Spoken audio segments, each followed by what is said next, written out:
Welcome back, my little recusants, to the finale of our Pokemon Yellow episodic Nuzlocke, the final chapter and showdown with the Dragon Tamer Lance, and Pikachu picks up her fifth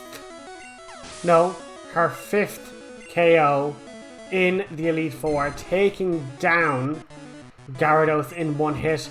We're then going to take up a light screen to give our party a bit of a special defense boost. And we end up taking a physical hit. Not too bad though. We're going to swap out to Cthulhu, our bona fide Dragon Slayer. We end up getting hit with paralysis, which is not ideal.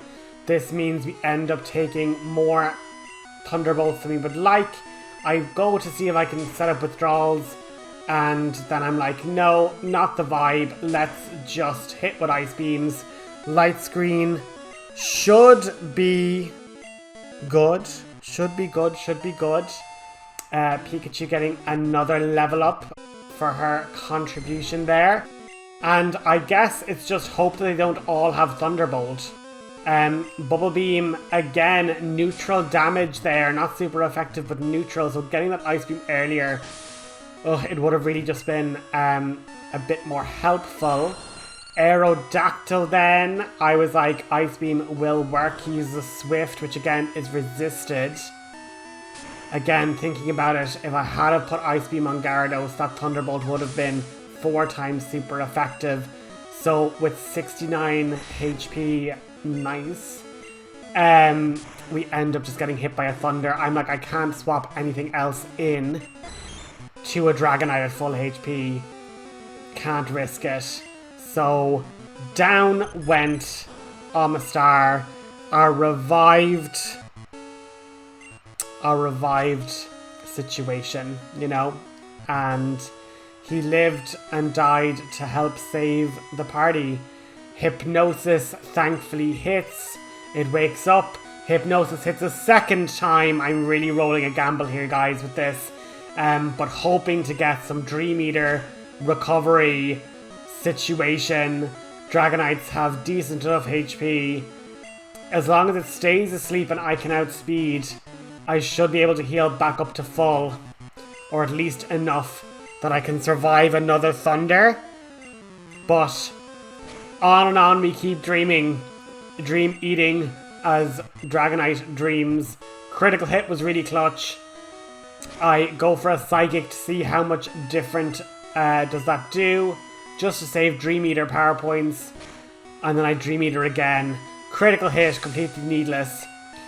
With Lance defeated, we're going to roll the title card as we go to face our final challenge, the champion. A finale and farewell. So with that, our second death of the series there with Cthulhu, and I'll be honest, I don't think anything else could have survived a Thunder. It was paralysed at low HP. I could have maybe sacked Victory Bell, because I think Cthulhu might have had more positive matchups. But I'm not sure. I'm not sure what the best play was.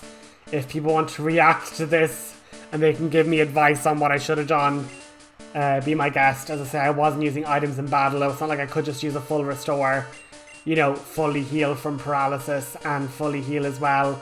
Wait for a Thunder Miss or something.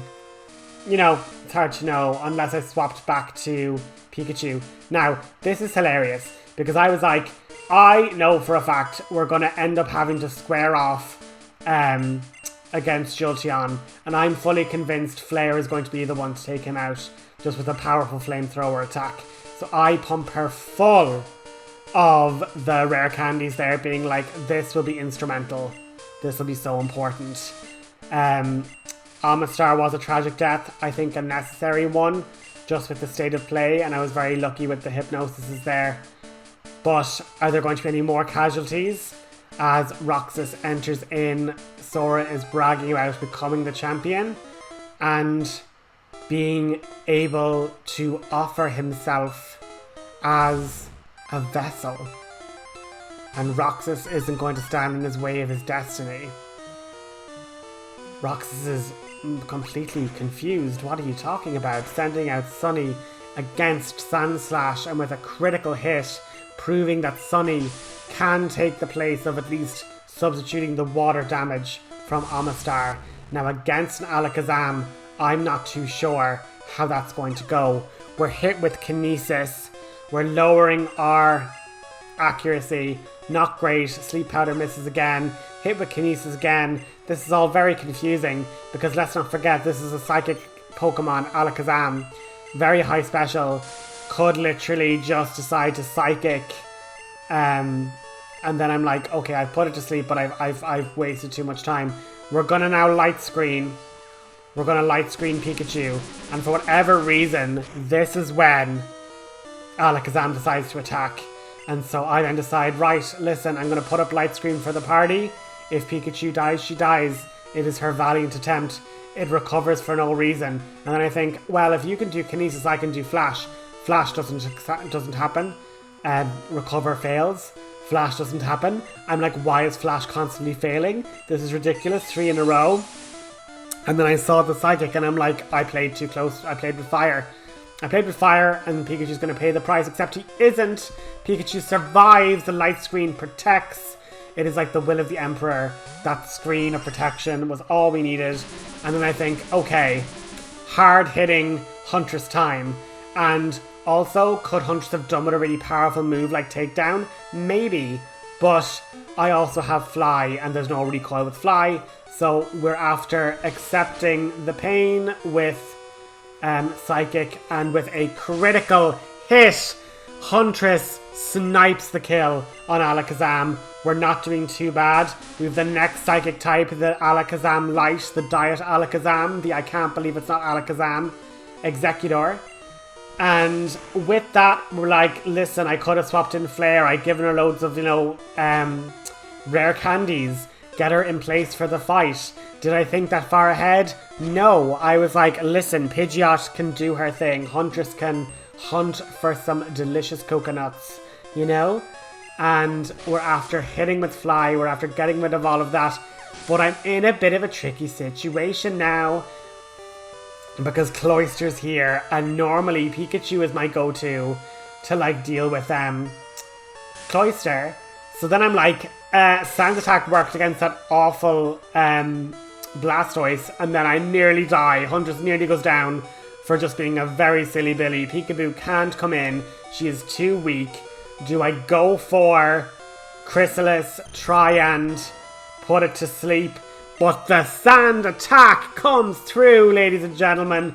We get the miss with the more powerful Ice Beam. So I'll take an Aurora Beam. A critical hit that passes by our Light Screen, I think. We hit with the Hypnosis. It goes snoozy woozy. Cloyster has low hit points, so I'm like, let's eat those dreams. Let's eat those dreams of being champion. Nom nom nom nom nom. Not for you. We nearly get fully healed, and I'm like, it's still asleep. We outspeed. Let's just nom nom nom on some more dreams. Fully heal ourselves. And then I'm like, oh, I didn't get to swap over to my Ninetales still, and now there's his Ninetales. I can't go Ninetales versus Ninetales. I just have to keep Chrysalis in. And I'm like, landing every Hypnosis, my absolute babe.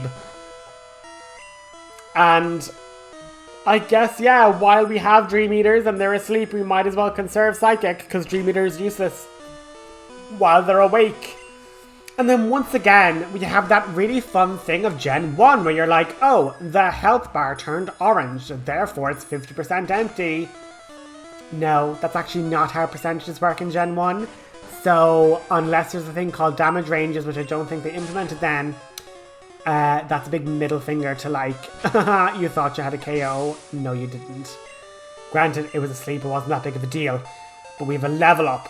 And I think that level up was crucial to just getting that little bit of extra special, etc.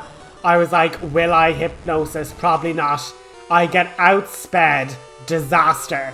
I get hit with a critical hit Thunder. Nightmare. And then I go, oh my god, well look at Chrysalis has come back from the dead to protect me. I can't swap them out. I need a clean switch to Ninetales. So I'm just going to Nightshade. It misses. I then get Nightshade and then I'm going, why didn't I use Psychic? I could have got a crit or something. And I'm like, oh, it doesn't matter. I'm going to just Nightshade. He's going to die. He Thunder Waves. I don't get paralyzed. I hit with Nightshade. Never punished.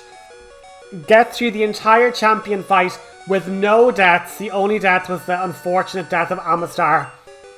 But I beat my Nuzlocke. It's done. We're finished. And Gary is just furious. And for the little bit of an epilogue, it's revealed that Gary was going to... Gary, what am I talking about? Sora was wanting to become a vessel for the powerful new Pokemon Mewtwo. Mewtwo had basically set aside a directive that he would get to take over the most powerful and align himself with the most powerful trainer in the Kanto region, and now that is going to be Roxas. Professor Oak arrives and basically scolds Sora. He basically says, Sora, like, I had planned this for you. You know, I had captured that Pikachu for you. I was going to give Sora that Eevee and you took it instead. You always had that selfishness. You always thought it was all about you. Do you not understand why you lost? You'd forgotten to treat your Pokemon with trust and love. You instead just thought yourself arrogantly entitled to becoming the champion, to having this title. Now it's time for you to accept the call, Roxas. It's time for you to be the vessel I want. On looking more closely at Professor Oak, his eyes are actually glazed over.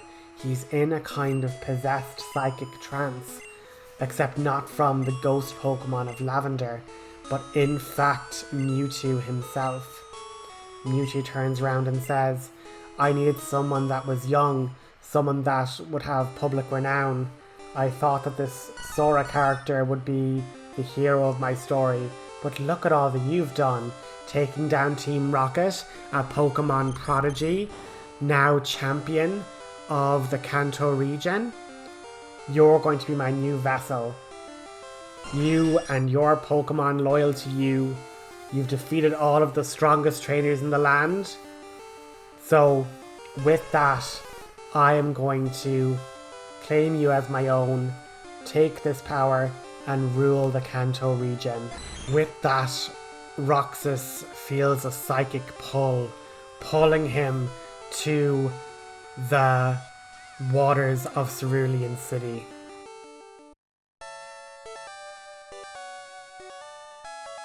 We'll get to that epilogue shortly, but out of narration, recuse it now.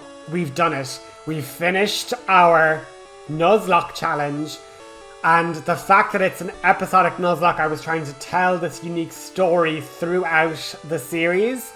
It's now going to come to a head in the epilogue here, but in as far as the Nuzlocke challenge, encountering Pokemon, permanent deaths, etc., this is how we did. We ended up with only 2 casualties in the whole long run of the series. Butterfree from an unfortunate crit, and Ice Beam, and Amistar from just an unfortunate Thunder Wave situation where it just had to be a sacrifice. If I had have tried to salvage Amistar, I might have lost 2 or 3 other Pokemon, and in the final champion fight, they were all able to pull it together.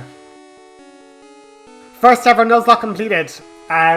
It was a really, really fun challenge. I really enjoyed it. You know, you need to grind, you need to level. There was no way I would have gotten it that cleanly if I wasn't at level 62. Proud of myself that I even managed to keep to hardcore rules, that like I wasn't over leveling, I wasn't using items in battle. And I'm after adding a little annotation there, the little crown at the bottom of my badge list to be like, I'm crowned the champion of the Kanto region. Absolutely brilliant. The end. Thank you so much. Now for the epilogue of our story, ladies and gentlemen.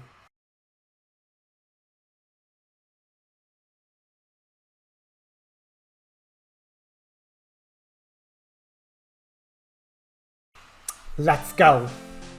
Roxas awakes from a dream as after completing the Pokemon League challenge and having that psychic connection with Mewtwo, he lost consciousness. He was brought back to Pallet Town, allowed time to nurse himself and to heal. But as if being controlled like a marionette with invisible psychic strings, Roxas orders Pidgeot to fly him to Cerulean City. He goes to the computer and asks Professor Oak to transfer over Gyarados to his care. While in this mode of like being on autopilot through his own body, Roxas can feel the presence of Mewtwo in his mind, compelling him to come towards Cerulean Cave so they can meet in the flesh. What exactly do you want? What do you mean about taking over the Kanto region? How is this even possible? Mewtwo says it's quite simple, really. You're going to come meet me in Cerulean Cave. You're going to capture me with that Master Ball you speak of. We're then going to go over to Bill's house. He's been quite hard at work the entire time under my prodigious influence. You managed to unstick him from a Clefable, an unfortunate miscalibration on his human error.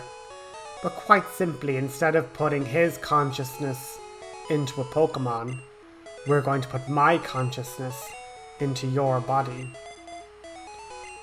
People would never accept a Pokemon as a wise authoritarian ruler, but you've already proven yourself the perfect Pokemon prodigy for me to assimilate into. You're still young, there's still so much more we could do, so many laws we could change. You've even managed to take out Moltres, my one and only ally. That hurt. You might have to punish that huntress of yours for her indiscretion once I knew. But look, your Gyarados doesn't even know the difference, does he? See what you're capable of doing? That was just a lowly, insignificant Magikarp and you've turned it into this ferocious beast. You're talented and your Pokemon are loyal, probably to a fault. They won't even realise there's anything wrong with you until either it's too late or they never will. So, you're what? Going to just puppeteer my body over to Bill's house? And body snatch me? That's pretty much been the plan. Oak had said, you know, his grandson was smart, intelligent, coming from a long line of highly academic scholars. I don't know if in some way he had hoped to undermine or usurp me in some way originally, but my power over the human mind has only become more and more powerful. They'll slowly all become my thralls. Roxas walked step by step, footstep by footstep, tears welling up in his heart, a frustration and a fear, looking even to Pikachu. She sees nothing wrong, she just thinks we're on another day of adventure, another time of brave exploration, still on a high from defeating Sora, becoming champion. All of these deeper things of Mewtwo seem to go over her head, I suppose. As he continues to walk his way, he feels, I suppose, a relaxed confidence. Mewtwo simply, almost now absent-mindedly, puppeteers Roxas through the cave. He feels the presence of a familiar telepathy. It's Sabrina. Her presence in his mind starts to decompress and release the clamps gently from Roxas's mind. Steel yourself, Roxas. Stay focused. Resist his control over you. And when the moment matters, defeat him. Do not capture him. We will only have a moment's notice. I could not confront him myself directly, as psychic user versus psychic user would have been too direct an assault. I do apologize for my manipulations, but hopefully this will be covert enough that Mewtwo will be caught off guard and we will be able to defeat him. Roxas now moving freely, not controlled, but still having a sense of where Mewtwo is. Sabrina now directs and navigates Roxas towards Mewtwo, deeper and deeper into Cerulean Cave. How lonely this Pokemon must have been. All alone, no company, and what? Puppeteering human minds from the shadows? Roxas realized now what this was going to be. A challenge. A fight. All of his Pokemon against this legendary, mythical, modified combination of supreme natural power and human science and engineering. A supernatural apex predator with one goal: global domination, using Roxas as a meat marionette to see this through.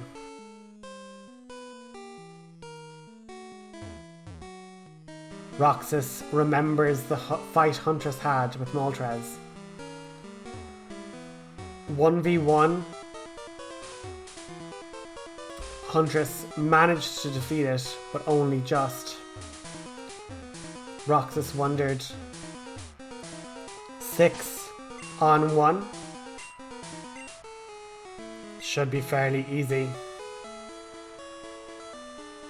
Mewtwo chuckles at this point. That's it. Come along now.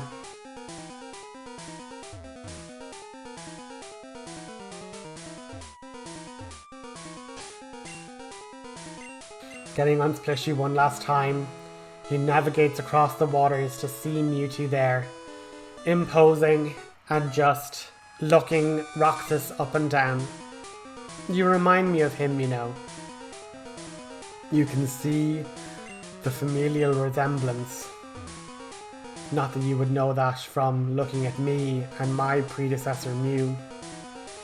I am stronger than he. Better than anything naturally made, they said. Therefore, better than any human or Pokemon alive.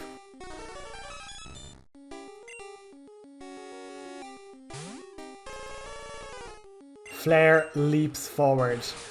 Mewtwo puts up a barrier, but her fury sends out a ghostly confused ray. Mewtwo now using Swift, an attack that cannot miss. But Flare's strength means she takes that easily. Mewtwo then, in attempting to use its psychic powers, gets confused and hurts himself with the confuse ray. A critical flamethrower leaves Mewtwo in the red, hurt, being like, no, what are you doing? You should be using the Master Ball. No! And with one final bolt of fire, Mewtwo is defeated. Roxas now spared and freed from the psychic presence. Sabrina says, you truly are a master of Pokemon. I'm not sure many other trainers would have the self-restraint to not capture that powerful Pokemon, or at least have the idea that they could eventually curb its control. Roxas simply said, "Please leave my mind, Sabrina. I'm terrified. I just want to go home and live a simpler life." He flies home, goes to his room, turns on his Nintendo, and him and Pikachu play an enjoyable game together. What'll happen to him in the future? That's up for future stories to tell. But that's been our Nuzlocke. Thank you so much for everything, and that concludes our episode. Have a good one. Thanks so much.